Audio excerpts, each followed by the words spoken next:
immune, you are prepared to encounter things that could cause damage. You are ready to respond with strength. You have built up resistance. As Christians, we will face struggles in this world, but we are building up immunity by the power of the Holy Spirit from the devastation that sickness of mind, body, and spirit can cause. Loneliness, anxiety, trauma, addictions, hatred, pain. We are not promised an easy life, but we are promised that God will see us through it all.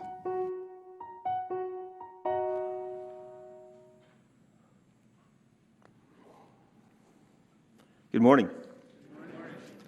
We're continuing our message series called Immune.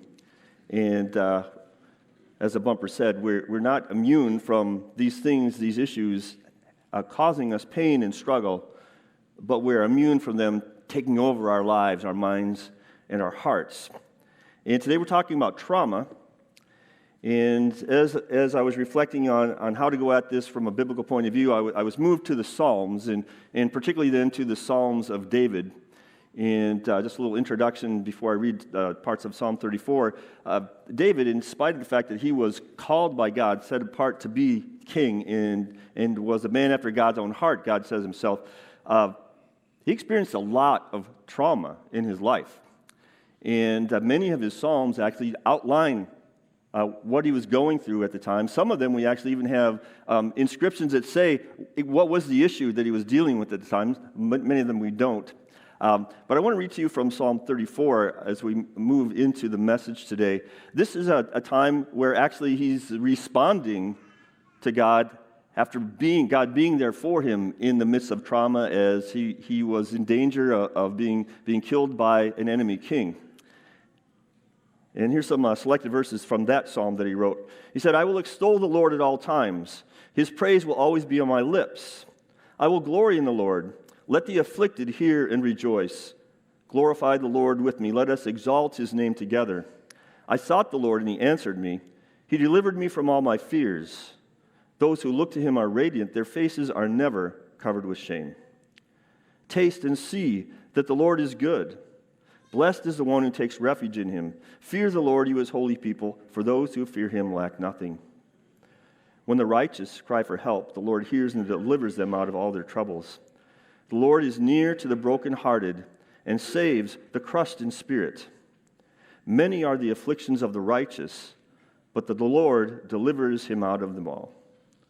This is God's word for us today.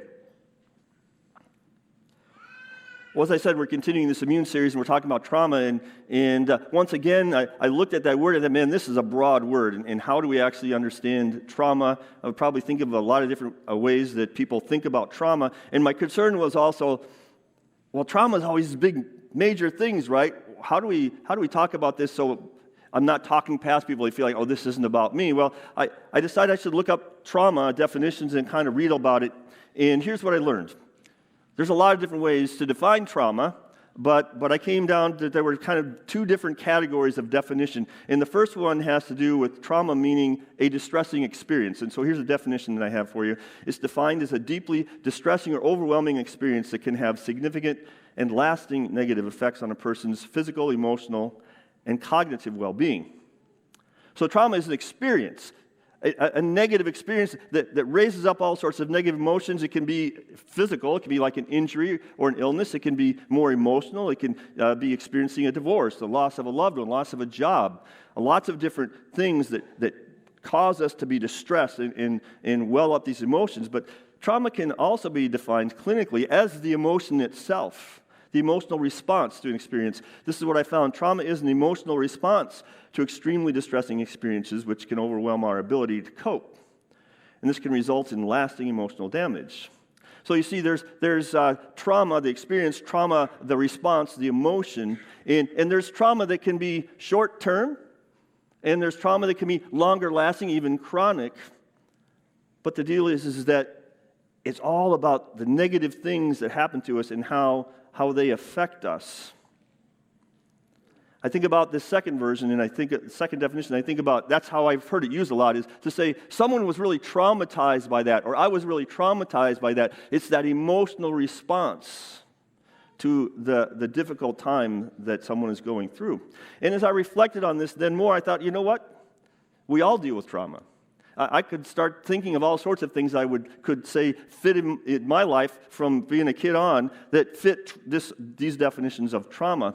Some of them, really seemingly very small when I look back at it now, but not so much when it happens. So I'll give you an example. When I was about 10 years old, I was visiting my uncle, and he taught at the school that was next door, it was the old Lutheran school, and I'd go out to the playground. They haven't mowed the playground all summer long in tall grass, and I find in the middle of the tall grass a teeter-totter. Some of you are old enough to know teeter-totters. The big wood planks, one person sits on one side and on the other. I didn't have a second person, so I thought, I'm going to have fun. I'm just going to stand on this thing, and I'm going to balance it. Having a little fun. I was only 10. It was fun. All of a sudden, I got stung by a wasp. And then, before I knew it, I was surrounded by wasps, and I was getting stung. And I was just like, I went nuts, and I started swatting wasps and running through this tall grass, trying not to fall down, trying to get away, find some relief, trying to find some help. I got stung over 12 times by wasps in just a moment. And believe me, as a 10-year-old, that is trauma. That is trauma.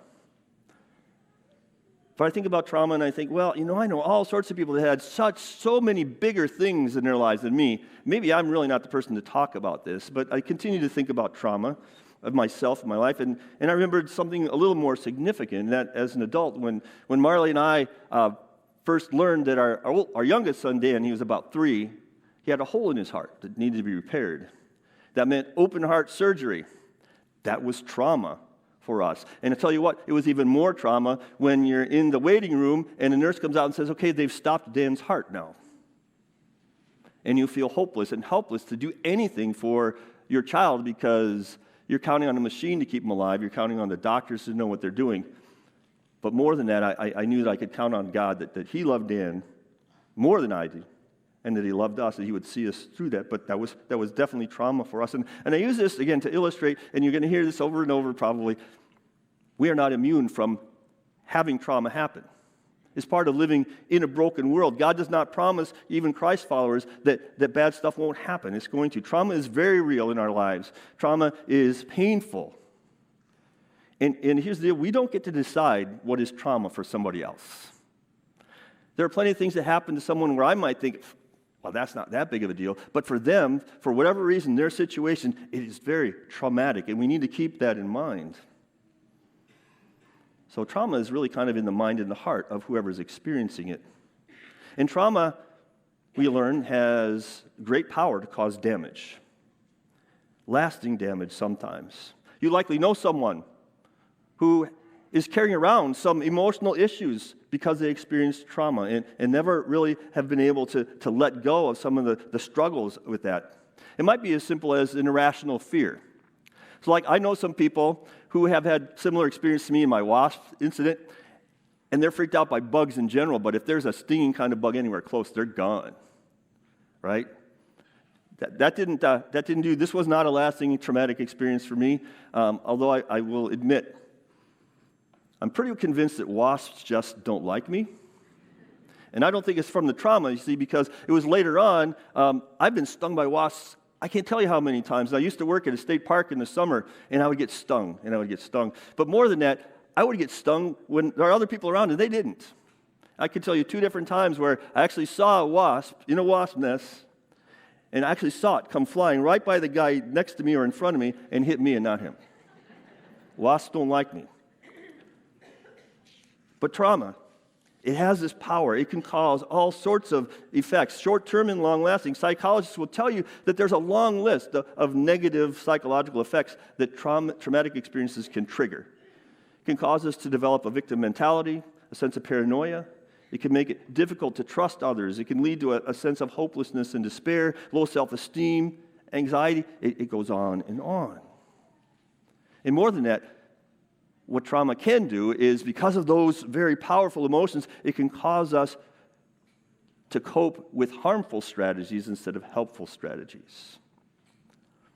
And so how do we do this? How do we prepare ourselves, and how do we cope when trauma strikes? How do we deal with it in a way so that these experiences and these powerful emotions don't gain control of our lives, don't gain control of our hearts? They don't define who we are as we move forward. And as I said, I wanted to look at this from a biblical perspective. I was led to the Psalms, and particularly the Psalms of David, and I was reflecting on his life. He had a lot of different traumatic events in his life, and he wrote about them in the Psalms. He talked to God about them in the Psalms. So I want to remind you of two of them. I'm not sure if you've heard of both of them or not, but two, one at the beginning before he was even king, and then one later in his life as he'd been king for quite some time. And the first one was this, that after David was anointed to be the next king, he was really anointed. He was really a boy yet, in my mind. But it's interesting that he was brought into the king's court, and he had this really weird dual thing going on then in those years. He would play the lyre for music for King Saul, but he also would go out and he would be a soldier, and he ended up leading armies of soldiers and winning all sorts of battles. And so on one point, he's serving Saul, another point he's serving Saul by doing battle, and God is blessing him, and Saul actually starts to get jealous because the people are saying greater things about David than about Saul. He's very jealous. Well, Saul would have these weird emotional, spiritual episodes, these breakdowns, and David would play for him his music, and that would help calm him. Well, one time, as Saul was getting very paranoid, he decides, that guy's actually my enemy, and I'm going to nail him with my spear. 2 times it says that David had to evade him. Imagine that kind of trauma for a young man who has been promised by God he's the next king, and yet he's almost killed by the other king before he ever gets a chance to consider what that means. Not exactly what he would expect after Samuel anointed him. Another one, much later, well into his reign as king, David suffers this. And this time, at least, it's somewhat due to his own questionable parenting, I will say, not holding his children accountable for some pretty bad stuff. But his son, Absalom, is unhappy with him, and he rebels. So much so, he gets all sorts of people behind him, enough to stage a coup against his father, the king. And David sees that it is not a time to fight, it's not safe. He actually is forced out of his home, out of his palace, out of Jerusalem. So imagine that trauma, and picture this as it's described in 2 Samuel. As he goes out of Jerusalem, down into the valley, and then up the mountain, out into the wilderness. It says, but David went up the ascent of Mount Olives, weeping as he went, barefoot, with his head covered. And all the people who were with him covered their heads, and they went up weeping as they went. King David was betrayed by his own son, the son that he had showed amazing grace to, the son that he had provided for all that he could possibly want. He was betrayed by some of his own special counselors, Ahithophel, who went against him. And so many of the people that David as king had served, had loved, had cared for, provided, and protected, that turned against him.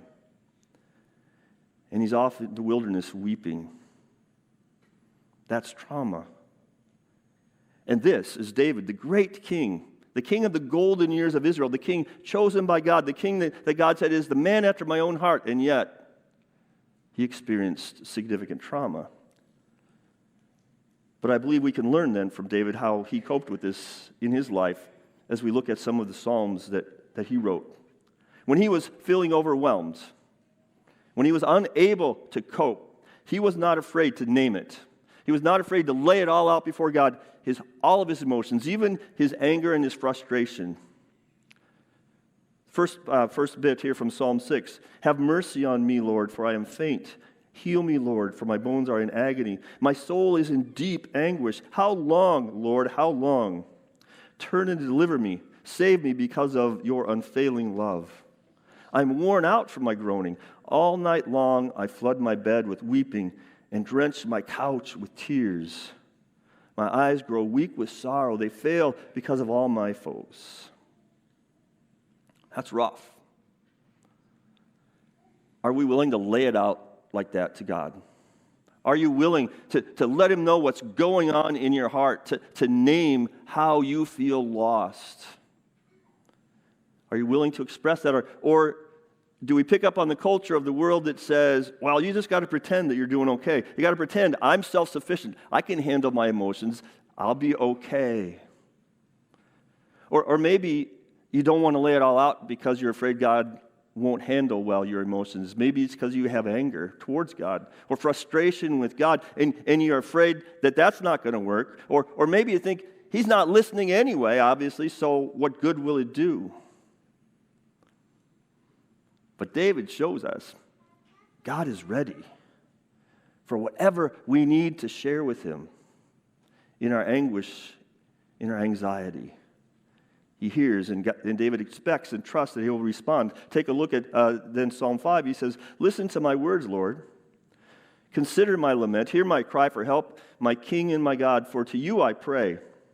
In the morning, Lord, you hear my voice. In the morning I lay my requests before you and wait expectantly. One of the things that stands out to me in this psalm and others is how David can so directly speak to God and just basically say, this is, God, do this. He says, listen to my words, answer me when I call, have mercy on me. There's not a please in there anywhere. It sounds a lot more like demands than some kind of humble request. How can David talk to God that way? Well, I would suggest to you is because what he's doing is he's just asking God to do what God has already promised him. God's already promised, I will hear you. I will listen to you. I will respond to your prayer, and I will show mercy. He's made those promises to David, and he's saying, God, I need to know right now. I need to feel the good of your promise. Lord, show me. Help me, because I'm in trouble. And what if that was how we approached the beginning of our day, kind of ordered our day, especially in distressful times? If we started our day and said, God, I need you today. And these are some specific things I'm struggling with. I need from you to help me, Lord. But then we wait expectantly, as David did. You see, he knew that God's timing isn't always our timing. He knew that lots of times he would need to wait. But he didn't just wait and wonder if God was going to show up. He waited expectantly. And I think sometimes what we do is we pray, and then we start doing all of our own stuff, and we get so tired and worn out that we forget to be watching, to expect to see God. To say, God, I need you today, and then watch to see how he shows up in our lives. In Psalm 4, David makes a very interesting turn in his prayer this time. As he asks God for help, for relief, he does this interesting thing. He calls out the people that are currently causing him this trauma, this distress. He says, how long will you people turn my glory into shame? How long will you love delusions and seek false gods? How long are you people who don't know, don't love, don't trust God, how long are you going to just cause me so much trouble? And then it's like he's telling them, know this, that the Lord has set apart his faithful servant for himself. The Lord hears when I call to him. He's like, you guys think you've got power over me, but you don't even begin to understand. I have a God who's on my side. And here's the great news for us in this, you guys, is that if you are in Christ Jesus, you have also been set apart by God, just as David was. Not to be a king, but to be a child of God. By the sacrificial grace of Jesus Christ and by the waters of your baptism, he's claimed you and said, I have set you apart to be mine, to be part of my family. You are my beloved child. And because of that, we can be just as confident as David was that God hears our prayers, that he will respond. Psalm 34 we read is another one of David's cries, but this time it's a response. I'll read part of that again. The eyes of the Lord are on the righteous, and his ears are attentive to their cry. When the righteous cry for help, the Lord hears and delivers them out of all their troubles. The Lord is near to the brokenhearted. He saves the crushed in spirit. Many are the afflictions of the righteous, but the Lord delivers him out of them all.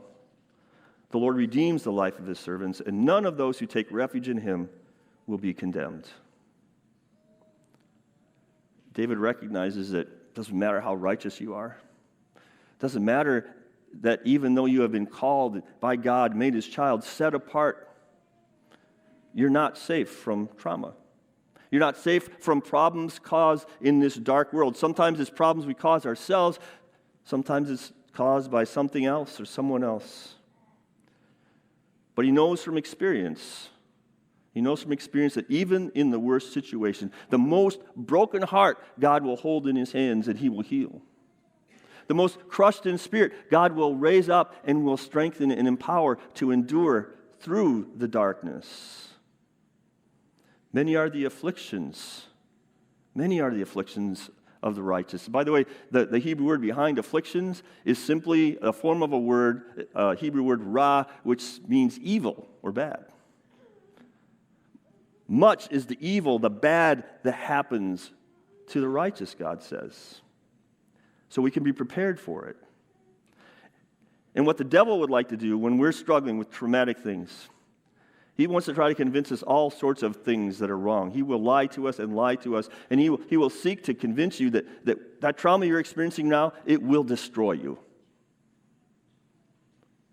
He will try to convince you that maybe you should just give up because it's too overwhelming and the powers are too great. Or maybe he might try to convince you, you know what? God has just turned away from you, and so it's all up to you, and so do whatever it is that you need to on your own. Doesn't matter who you hurt or what happens, just do what you want because your pain is so great. But David reminds us, don't listen to what Satan is trying to say to you. Listen to what God is saying. That God has not left you alone, and God is far greater than any evil that comes into your life. And He is right there with you. He has plans to make good out of even the worst situation. Another part in the psalm that we read in 34 is, I believe he gives us one of the greatest weapons that we have to fight against letting trauma and the emotions take control of our lives. And what he has done is he recounts and remembers, he looks back in the past of how God has been there for him. He says, I remember this. I remember this. I remember this. We see this in the Psalms, not just of David, but many of the psalmists. I remember, God, when you did this. I remember when you did that. How wonderful it would be if we all kind of had a running list that we could go back to of, this is how God helped me in this problem. This is how God was there in my despair. This is how God was there when I thought he was not. And we can look back and we can remember. David said, taste and see that the Lord is good. And I hope and pray that you have tasted and seen that the Lord is good so that you can look back and remember, because remembering strengthens you to trust in him in the moments of trauma now. And friends, if you haven't felt like you tasted it, I pray that you would trust in God now and ask him to show himself to you in Jesus Christ, and he will. We learn by remembering what we've experienced God in his goodness. We also learn by remembering and experiencing how others have experienced God, reaching out to them in trauma. We learn from David today. I shared my story about my son Dan with you because of that. Hopefully that you might have a similar experience and remember how God was there for us. But I want to share one more story with you. This is a recent one for me. So we needed to move my mother into a new care facility. She had fallen several times. She had cracked pelvis, and so she was in hospital. We couldn't find a place that would take her because she has a cracked pelvis. She's not supposed to be walking on this, but she has this dementia to the point where her memory lasts about 1 minute. So we could tell Mom, you can't get up because you have a cracked pelvis, and the pain will cause you to fall again. And she'd go, okay. And a minute later, she's trying to get up because she doesn't remember. And so she has to be monitored constantly, and we couldn't find a place to get her. And the anxiety was super high for her, as it is for people who have no memory. You don't have no sense of what's really going on and where am I. Well, we found a place, and the hospital delivered her, and she came strapped in tight in a gurney. And I could hear down the hall, she was already carrying on. She was, where am I? Why am I here? What is this? And her anxiety was amazingly high, more than I'd ever seen in her. She came into the room, and I was trying to get her to hear me and see me, and she couldn't because she was so upset. And finally, she saw my face, and the relief was noticeable. But as we got her and set her down, I got her out of the gurney, she was shaking visibly, like literally this much. Constantly. And she was shaking so much that her body was shaking that when she would talk, she would stutter. What is this place? It was trauma for her. Let me tell you, it was trauma for me. It was trauma for my brother. What do we do? Because this went on for hours. Because my mom did not understand it, and her anxiety was so high. But I was so happy to know this.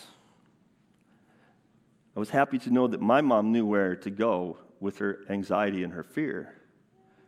Because Mom cried out like I've never heard my mother cry out to God. Multiple times over those hours. God, help me. God, help me. God, help me stop shaking. God, help me understand. God, help me trust you. Again and again she cried out. And so we cried out with her alongside as we prayed together, as we read God's word together. And she kept shaking, and she kept getting upset. We rolled her around the facility, and we rolled her by the dining hall and thought maybe that would help her calm down because she loves to eat. No. She had a meltdown because that was not where she belonged. These people, I don't know any of these people. It was a true meltdown again. And I thought, what are we going to do? We just kept praying. Finally, it was time. She needed to eat something. She wouldn't eat. I'm not going to eat. But I said, you got to eat. And we prayed again, and I pushed her in the wheelchair into the dining hall. And the ladies in charge there were debating, where should she sit? Who should she sit with? And they chose a table. And I pushed her up. And amazingly, she immediately asked this lady right here what her name was. She said, well, my name's Kathy. That's my mom's name. All of a sudden, Mom's not shaking. All of a sudden, she's asking everybody around the table what their name is. And they bring food out, and she starts to look at it like maybe she might eat something.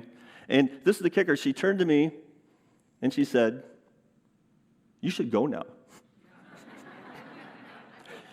You should go be with your family. She didn't know that my family wasn't in the Milwaukee area, that are in Eau Claire, but that didn't matter. She was like, you should go. She was concerned for me and my family. Now, you could say, well, she just needed time and she just needed some loving care and all that, but you will never convince me that was not God answering her call for help. That was God being near to the brokenhearted.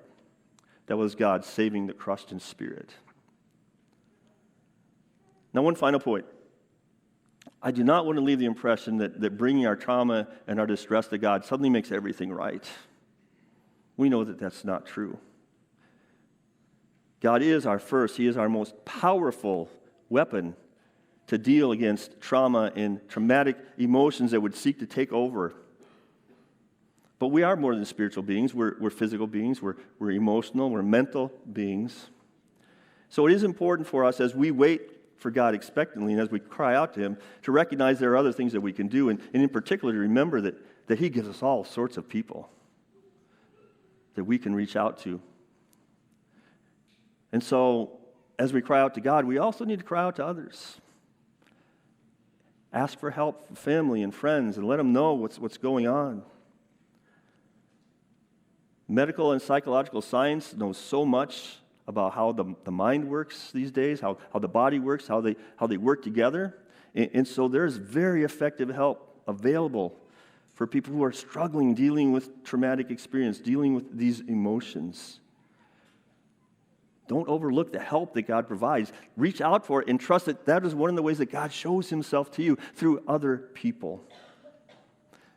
And by the way, as an aside, that's why we have Stephen Ministry here at Peace.